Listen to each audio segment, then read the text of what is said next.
असं म्हणतात की राजा उदार झाला आणि हाती भोपळा दिला, अशी एकंदरीत जी काही सरकारने मदत सध्या घोषित केलेली आहे त्या संदर्भातली अवस्था आहे असं मला वाटतं. 32,000 कोटी रुपये शेतकऱ्यांना मदत करणार आहे म्हणतात या ओलितामुळे जे हे झाले ओल्या दुष्काळामुळे. परंतु एकंदरीत त्याच्यावरची जी काही सध्याच्या घडीला मला माहिती मिळते आहे त्यावरून ते म्हणतात की आता कोरडवाहू शेतकऱ्यांना मी 18,500 रुपये प्रति हेक्टर देणार, हंगामी ओलीत करणारा जो शेतकरी आहे त्याला 27,000 देणार आणि जो काही बागायती शेतकरी आहे त्याला साधारणतः 32,000 रुपये देणार हेक्टरी, असं ते म्हणत आहेत. जनावरं वगैरे मेली त्याच्यासाठी सुद्धा मदत मिळणार आहे.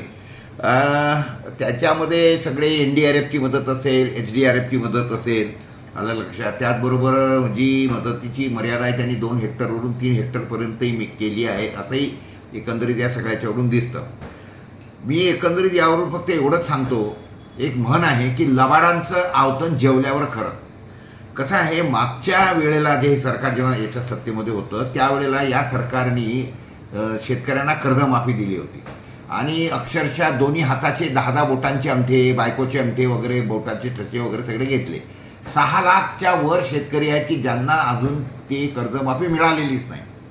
इतकी गंभीर परिस्थिती आहे. म्हणजे काही परिस्थितीच अशी आहे की लोकांना कर्जमाफीचे सर्टिफिकेट वाटले, ते माझ्याकडे सर्टिफिकेट आले म्हणजे साहेब सर्टिफिकेट मिळून 5 वर्ष झाली पण आमच्या अजून काही कर्जमाफी झालेली नाही. तर हे अशी सगळी अवस्था यांची आहे. जे काही एवढा मोठा आकडा फुगवून फडणवीसांनी सांगितलं की 32,000 कोटी आम्ही देणार आहे वगैरे, त्या काही बजेटमध्ये तरतुदी केलेल्या आहेत. मुळामध्ये बजेट तरतुदी फार कमी आहे. 9,300 कोटी रुपये शेतकऱ्यांना कृषी खात्यासाठी दिलेले आहेत या लोकांनी. 6 लाख कोटीच्या बजेटमधून 9,300 कोटी म्हणजे किती 1.25 ते 1.5% होते, एक लक्षात घ्या.